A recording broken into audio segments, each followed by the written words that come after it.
একটা জিনিস আমি একটু বলে দিই, সেটা হচ্ছে এই যে দেখো আমরা অ্যালকাইনটা নিয়েছি, অ্যালকাইনটা প্রান্তীয় হিসাবে ত্রিবন্ধন আছে, কিন্তু বাকি যে জৈব মূলকটা আছে লুকের, এই যে বিউটানালে এইটা CH3CH2 বা অ্যাসিডাল এই প্রোপেনাল ডিহাইডে CH3, এইগুলো কিন্তু অবশ্যই স্যাচুরেটেড হতে হবে। এইগুলোর মধ্যে যদি ডাবল বন্ড বা ট্রিপল বন্ড থাকে তাহলে কিন্তু এই পদ্ধতি প্রয়োগ করা যাবে না, কারণ ত্রিবন্ধন এই ডাই সাইঅ্যামাইল বোরেন যেটা, এই ত্রিবন্ধনকে যেমন অ্যাটাক করবে তেমনি ডাবল বন্ডকেও অ্যাটাক করে ওখানেও কার্বনিল গ্রুপযুক্ত যৌগ তৈরি করার চেষ্টা করবে। ফলে সেই উৎপন্ন কার্বনিল গ্রুপটা মানে ডাবল বন্ডকে অ্যাটাক করার পরে যে কার্বনিল গ্রুপটা, সেটা অ্যালডিহাইড হবে না কিটোন হবে বোঝা যাবে না। তাই এই পদ্ধতিতে এই যে জৈবমূলকটা, এই জৈবমূলকটা স্যাচুরেটেড হওয়াটাই বুদ্ধিমানের কাজ। ফলে স্যাচুরেটেড অ্যালডিহাইডগুলো খুব সুন্দরভাবে তৈরি করা যায়। অবশ্যই অ্যালকাইনটা প্রান্তীয় অ্যালকাইন হতে হবে। এখন আমরা অ্যালডিহাইড তৈরির আরেকটা বিশেষ পদ্ধতি আলোচনা করতে যাচ্ছি, সেটা হচ্ছে স্টিফেন পদ্ধতি। তাহলে অ্যালকাইল তৈরি অ্যালডিহাইড ফ্রম aldehyde by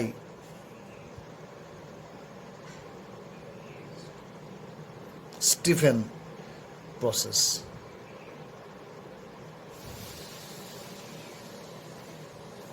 প্রথমেই বলবি যে প্রথমে বলি যে স্টিফেন পদ্ধতিতে অ্যালডিহাইড তৈরি করতে গেলে আমাদের অ্যালকাইল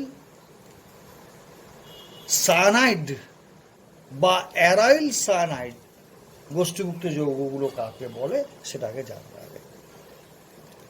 কারণ স্টিফেন পদ্ধতিতে অ্যালডিহাইড তৈরি বেসিক্যালি অ্যালকিল বা অ্যারাইল সায়ানাইড জাতীয় যৌগগুলোর থেকে তৈরি করা হয়।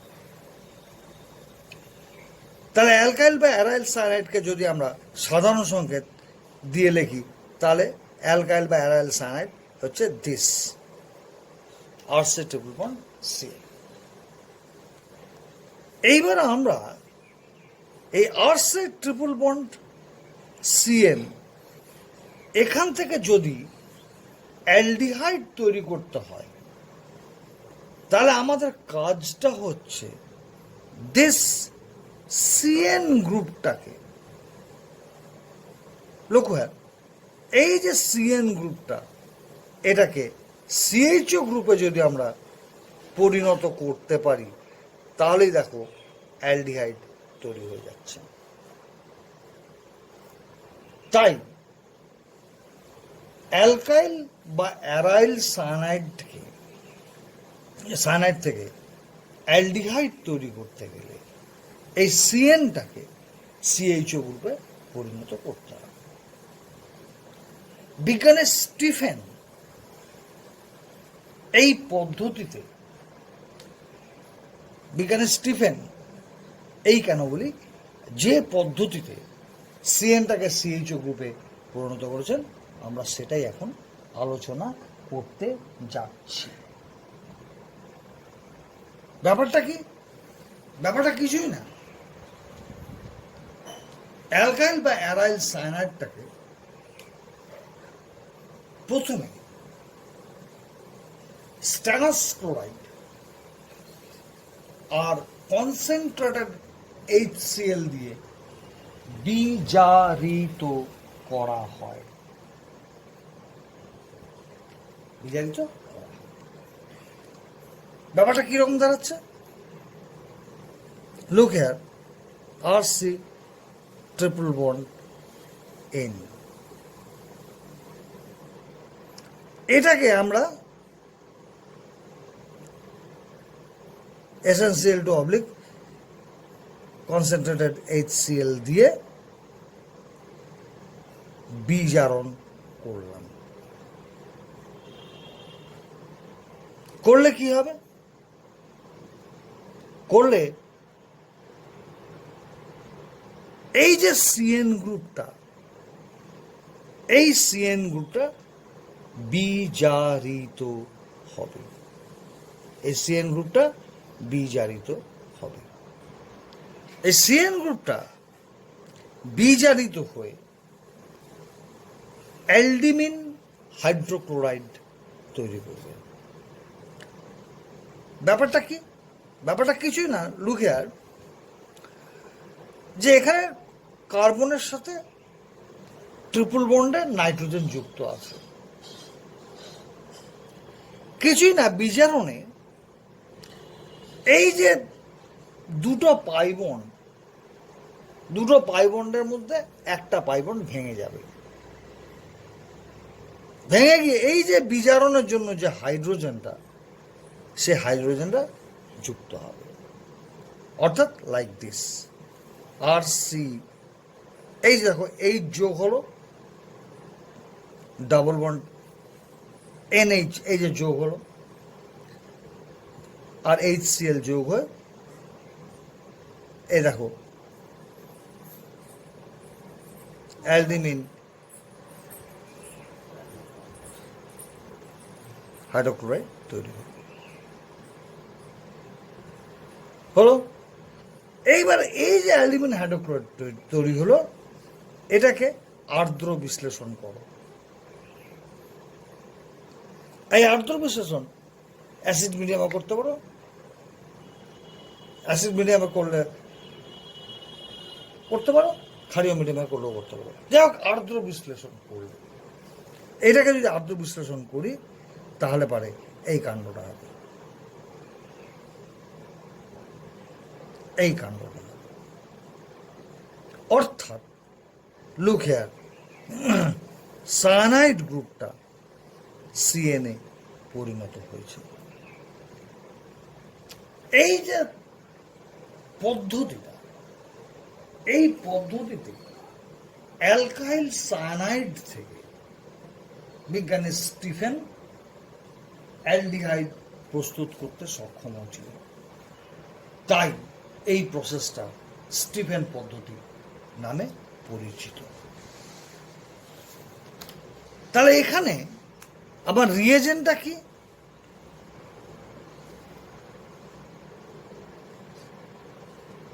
রিয়েজেন্ট হচ্ছে 1 number essential two oblique concentrated HCl, এটা হচ্ছে একটা। আর 2 নম্বর হচ্ছে হাইড্রোলাইসিস।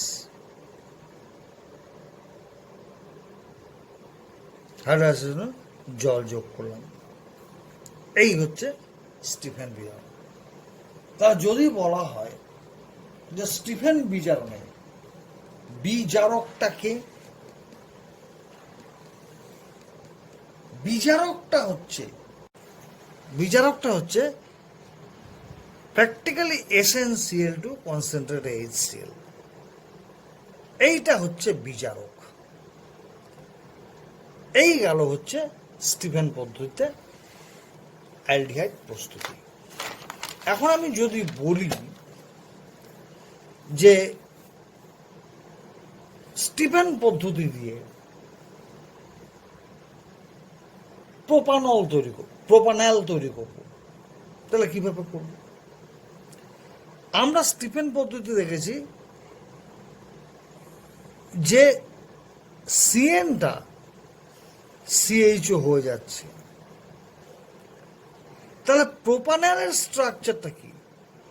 CH3 CH2 CHO।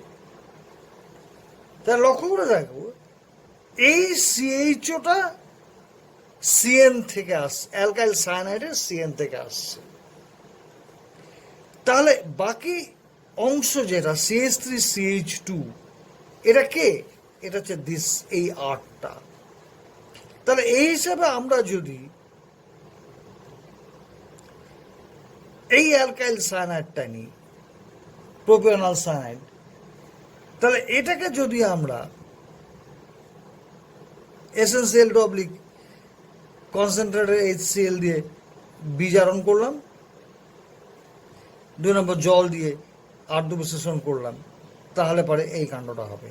দেখো লক্ষ্য করে, CH3CH2, এই CN-টা CHO তে কনভার্ট হবে, that is CH3। Look here, this is propanol.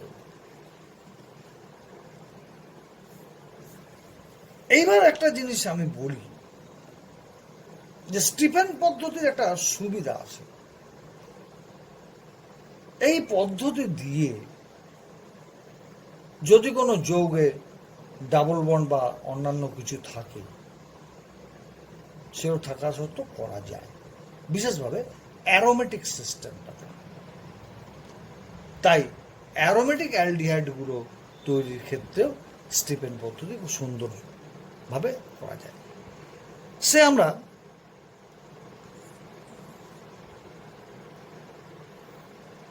Benzaldehyde তৈরি করব। বেঞ্জালডিহাইডের সংকেত কি? দিস।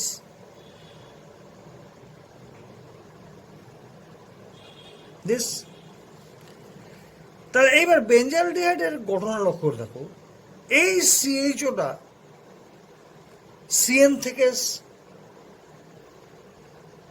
তাহলে পরে যে বেঞ্জালডিহাইড তৈরি করতে গিয়ে যে অ্যারাইল সায়ানাইডটা নেব, সেটা হচ্ছে এইটা।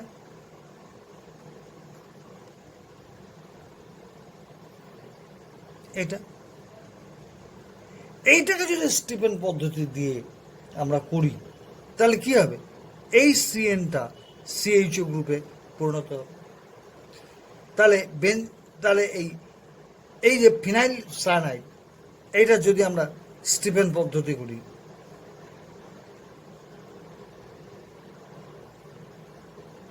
স্টিফেন পদ্ধতি করে আমরা প্রথমে বীজাণু করলাম, তারপরে আমরা আর্দ্র বিশ্লেষণ করলাম, তাহলে পরে কি হবে? লুক হিয়ার,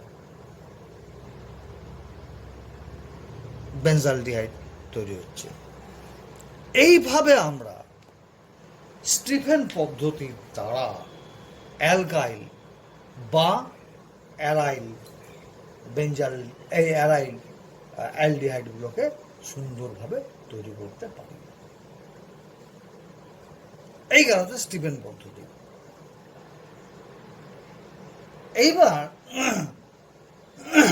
অ্যালকাইল সায়ানাইড থেকে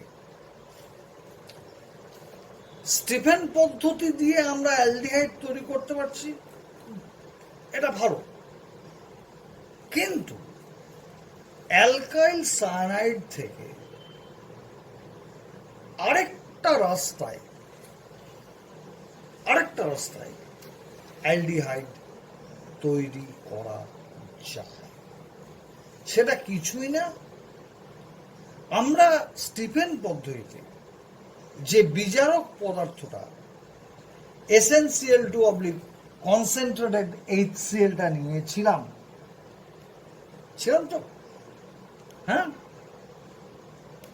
তার পরিবর্তে আমরা সেখানে বিজারক পদার্থটা অন্য নিব, আর কিচ্ছু না। আর বাকি যা ছিল স্টিফেন পদ্ধতি সবই থাকবে, শুধুমাত্র বিজারক পদার্থটাকে পাল্টে দিবে।